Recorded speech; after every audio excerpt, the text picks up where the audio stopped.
So it appears Gavin Newsom has made a billion-dollar deal. Stick with me and I'll tell you with whom and what for in just a minute.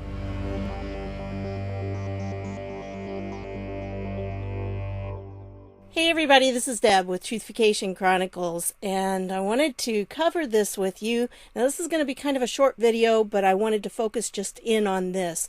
So it appears that Gavin Newsom made a deal with the Chinese for masks. Now if you recall, that was done after President Trump had told the governors, don't make deals with China for any of this personal protective equipment.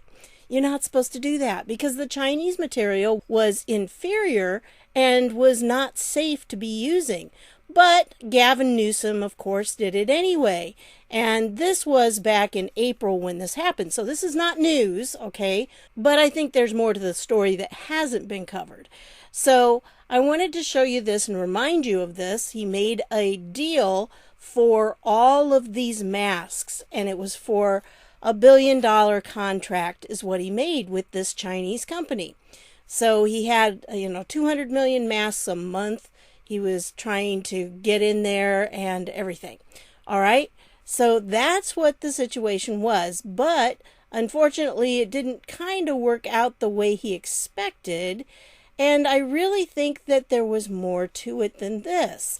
And I found this website that's called Newsom Watch. So if you live in California, this might be a good site to bookmark because it looks like they're doing quite a bit and keeping track of what Newsom's doing here. Well, Gavin Newsom caught wiring $500 million to Communist China in massive face mask money laundering scheme. Now, when you look at it and you think, okay, so he's got, a bunch of masks coming in. Well, that seems normal, right? Right? Well, are the masks really worth that much? And so this is what they have to say. The sordid details of California Governor Gavin Newsom's unwholesome dealings with Communist China continue to emerge, including the shocking revelation that Newsom is quietly funneling hundreds of millions of taxpayer dollars to the Communist Chinese regime in exchange for political favors. Because California is certifiably bankrupt and on the verge of total economic collapse, Newsom appears to have forged a backroom deal with the Chi-Coms that involves him handing over taxpayer dollars in exchange for political bailouts. These include keeping California artificially afloat, as well as Newsom in office, at least until China can get troops on the ground as part of a planned nationwide takeover. As it turns out, China fully supports and is possibly even a financial backer of, guess what? Black Lives Matter and Antifa, the two most well-known domestic terrorist groups making the rounds, destroying property, tearing down statues, burning entire city blocks, and shooting innocent people. The destabilization these groups are causing is all part of the Chinese takeover plan, in other words.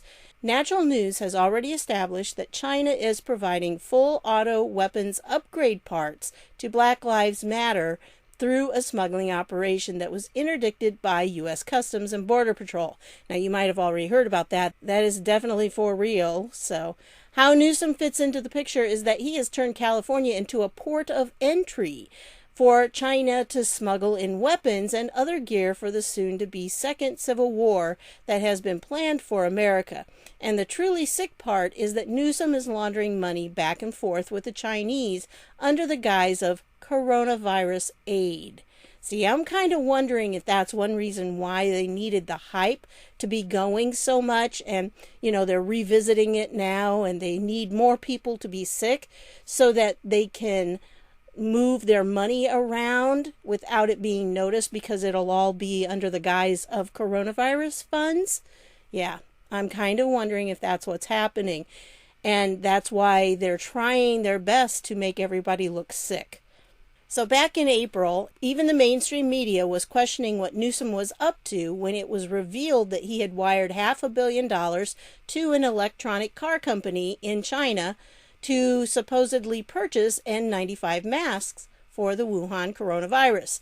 This decision was never voted on or approved by legislators, and when pressed about the details of the deal, Newsom refused to disclose them. cash, you would think maybe he had something to hide, that he was doing something he didn't want people to know about. Gee, kind of sounds like someone in the previous administration with the Iran deal with the plane loads of cash. Yeah. So it goes on and it says, keep in mind that this $500 million was just the first of 2 installments amounting to a full $1 billion being sent to China to supposedly purchase face masks for Californians. Face masks that never actually arrived, by the way. As of this writing, the Chinese electric car company in question, BYD, still has the money and has yet to send over a single face mask. That's because this isn't $1 billion for masks, writes Mike Adams, the health ranger, in an expose on Newsom's treasonous criminality. It's part of a massive money laundering operation to funnel money to China so that China can funnel money and weapons back to Newsom in preparation for the civil war that they're launching. Wow. So I just thought I'd bring this up to you. Some of this does seem to fit with what all is going on. This was never about saving people from a virus. We know that, right? And now Newsom is letting a bunch of people in the southern border, so they're getting more cases that are coming in from the southern border. So I think that's very interesting as well. And I just thought this was a really good article here. It goes on if you want to finish reading it.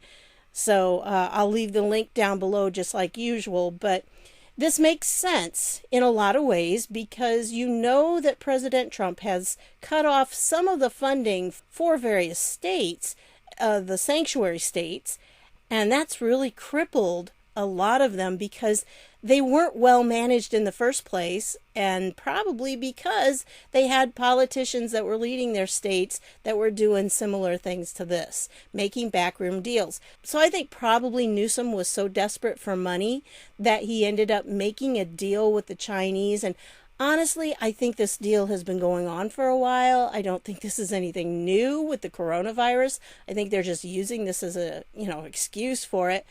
But they needed something so that they could transfer a large amount of money to China and do it so that people wouldn't squawk too much about it. But, again, this was not done through the legal process that we have in place. And this is what people are not understanding when it comes to Trump and the rioting that went on and all of those kinds of things, and even the response to the COVID stuff, because a lot of people want to blame President Trump for not doing enough. Well, I'm sorry, that's not the truth. Read the 10th Amendment. It puts the power in the hands of the states. So if your state did not handle the coronavirus well, that's because your state was not prepared. And whoever is running your state didn't make sure that they had an emergency plan in place for this. Now, they may have had one, but they didn't have any of the stockpiles that they needed to have. Again, that wasn't the responsibility of the federal government. The federal government is limited because our Constitution is all about what the federal government can't do. I mean, really, it's a series of limitations that the federal government cannot overstep. President Trump can't just swoop in and take over a state. As much as I'm sure he'd like to do sometimes with some of these states, because he sees people are hurting, genuinely hurting, and he knows he could fix it. But he's got these governors that are in place, and he's got to go along with that because the governors were elected by their people to represent them and to run their state. So the president can't just step in and take that power away. Why do you think President Trump has had so many meetings, phone calls with all of the governors throughout all of this? He's had instant contact with those governors, and a lot of it back and forth with them, all these meetings, because he wants them held accountable. And he's making sure that they are doing what they're supposed to be doing. Well, of course, like I said, he is limited in that. He can't force them to do what's right. They have to do that on their own, and a lot of them aren't stepping up to the plate. Well, not a lot. A handful of them are really the ones that are doing that. Unfortunately, they're in very large states, so it does make a huge difference. But with this, you've got to start looking at how the different governments in various states have been utilizing the money that they have. Because they were responsible, the states themselves, the governors, the mayors, all of those local government people, they were actually responsible for having supplies available in case of some kind of thing like this. I mean, a pandemic is not something they ever imagined wouldn't happen. I mean, that would be something that they would have planned for, that they should have planned for. And if they didn't, if you're running out of PPE or whatever the case is, then yeah, go to the governor first. And the governor has a responsibility that if they just can't meet the obligation of caring for their people, then they can go to the federal government. That's why he was talking to the governors. He was asking them every time, is there something you need? Is there something I can get you? And some of them would just, well, we need PPE. Okay, have you started looking for it using your state emergency funds that you're supposed to have? And when they'd come back, well, that's what the federal government's supposed to do. No. Again, that's a state's responsibility first. Then if the state has used all of its emergency money and it has no more left, then they go to the federal government. Or if they're having trouble getting something, negotiating it, then they go to the federal government. But the federal government's not supposed to be doing all that stuff. See, a lot of this is, the Democrat mentality and how they look at government. Of course, they see government as the be-all and end-all, and so every time they have a problem, their immediate reaction is, well, let's go to the federal government, get more money. There's an endless supply of money, right? Taxpayer money? Yeah, no, there isn't. Although I can't prove it, that that's what he's doing, it just makes you wonder if he's not got the masks and he's still, handing them over money, then something's going on there. It's not just a transaction. Why don't they have these masks? Have they received them yet? I can't remember the date of this. I've had it for a few days. I just had some health issues. Yeah. The chronic fatigue was kicking my butt since the 7th, so I haven't had it that long, I guess. But anyway, I did want to share it with you, and as of July 7th, they still did not have those masks, according to this author. So, yeah, you got to ask yourself, you gave them $500 million, and that's billion with a B, and you still have nothing to show for it? Boy, if I lived in California, I think I'd be creating a stink there.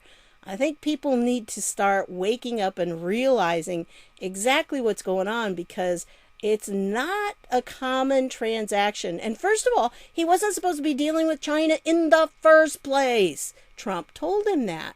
So, again, I'd be questioning it if I lived there. Here's the actual website for this particular thing. They have a lot of good articles, it looks like. So I think there's the one about the churches. He can't sing in the churches. I feel really bad for you guys that live there. I wish there was something more I could do to help you out, but wow, yeah. And it's too bad, because I know there are pockets of Republicans. I just wish there were more Democrats that would wake up to what's really happening in their state, because this is not cool. So, anyway, these look like some good articles that you could probably read through, and here's the one I just read. So, there you go. I thought, and here's another one about the nursing homes, that's part of it too. So I thought I'd leave that with you. And then I wanted to leave you this video, because here she talks about kids going back to school. So, listen to this. Only a handful of children throughout the country have had any significant illness from COVID-19, and all of them had serious underlying health issues. In fact, outside of New York City, this virus has essentially been a nursing home problem. The general public has simply not been impacted the way the media and public health officials have led us to believe. Given everything I've just laid out in terms of the nature of the virus itself and those who are truly at risk, I can say that the national response to COVID-19 was horribly misguided. Let's start with the idea of social distancing. Social distancing isn't even an established healthcare concept, and certainly not one in the public health. The whole idea of social distancing was based on a theoretical model explored by a high school student in a science fair some years ago, looking at how an infectious disease might hypothetically spread as the result of potential exposures amongst kids at school. In other words, it was never scientifically based as a method for responding to a pandemic. What is a fundamental public health method for controlling the spread of infectious diseases is quarantine. In quarantine, the sick are isolated, kept indoors, away from others, and those who are at significant risk, the elderly and those with underlying diseases, are protected, say by the wearing of masks in public. Keeping healthy people isolated from one another simply isn't necessary. And then she gets into wearing masks, and I'm not going to go through that on this one, but she does a good job on that too. This whole video, it's 17 minutes long, 17 and a half, and she does an excellent job here laying things out. And she is a doctor, and she tells her credentials at the beginning, so she is qualified to speak on the topic, but a lot of people don't want to hear it. And if you're concerned about your children going back to school, you really need to watch this. This was the Freedom Caucus. On July 9th, they did this presser, and they brought in doctors and everything. This is excellent. If you've got people who are concerned, or, you know, in your neighborhood, if you know anybody on the school board, you need to send it to the members of the school board. Let them hear what these doctors have to say. And try to find as many videos as you can that support putting these kids back in school. As a retired teacher, I can tell you that if it were me, if I were still teaching right now, I would go back to school in a heartbeat. And I wouldn't have any real hesitation about it, because the kids aren't carriers and they don't contract it. It's very, very rare. So I don't see a problem, because teachers spend the majority of their time with their students. They don't spend time with other adults. So if the kids don't get it and they don't transfer it to others, then why would it be a problem for a teacher to be in a classroom with a bunch of kids? The big problem would be when the teacher got together with other teachers. That'd be the real issues. But there are ways of mitigating the problems. And if a teacher is genuinely, elderly, has health issues, then they are the ones that need to quarantine. You shouldn't stop the entire school system because you have a few elderly teachers. That's just not what you do. You don't stop a whole system for that. Also, I wanted to point out that in the western part of the world, all the major countries have schools open. No masks, back to normal. Everything's the same. They've had no problems with it. So why should that be a problem for us? And again, we know that just like with the Gavin Newsom thing, the Democrats really need for this to be a problem all the way to November, but even now to cover up some of their money transactions. At least that's what I believe. This is a really good PragerU video. And about halfway through, the doctor does deal with the topic of kids going back to school, and he supports that as well. So I wanted to leave you that one so you can, again, view it. And then if you have people that you know of in your community who are making the decisions about the school, because a lot of states are giving the local schools a chance to make kind of their own guideline and their own pathway through this. Well, then I suggest you show them these videos. You pass them on to the people that need to see them and say, this is what this doctor, says. So let's take that into consideration as well, because there are always two sides of the story. And right now, one side is being squelched. And if it is truly science, then you got to ask yourself, why are some doctors being censored and being silenced and others are not? You have to ask why. So anyway, I wanted to give you that one. This is a good interview. He covers a lot of stuff in this. I can't remember what the doctor's, Barkey is his name. And so he does a real good job covering the logic of things. And then I wanted to show you this because this is Ben Swann. If you've never heard of Ben Swann, oh, poor Ben, he ended up getting kind of ousted because of the pizza problem. And he reported actually accurately on it and gave some very good questions. And then he lost his job and he kind of got blackballed, I think. So he got in with this. I think they may have started this Truth in Media organization. This is an excellent, excellent video where he says, stop responding to wearing a mask or don't wearing a mask. Stop responding with your emotions. Let's look at some facts. And he states several research studies that were done to support his position. So I really think that this is an excellent one that you need to see as well. And then the last thing I want to leave you with is this, just to kind of tie up the whole China connection thing, because evidently a bunch of our PPP loans went to Chinese Communist Party linked companies. And again, I've had these for several days. I'm sorry for being late on this, but my father's 92nd birthday was on July 8th. And then we had a party for him on the 11th. And for those who are new to my channel, I have chronic fatigue syndrome, and it really wiped me out. Oh, and getting my taxes done. Yeah, I had to finish up my taxes.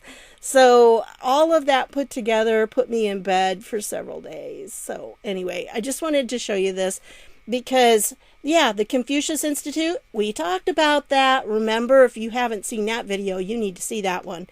And yeah, there they are. They're getting all kinds of money, up to $3.4 million of money that was supposed to go to small businesses in the United States. Yay. Isn't that wonderful?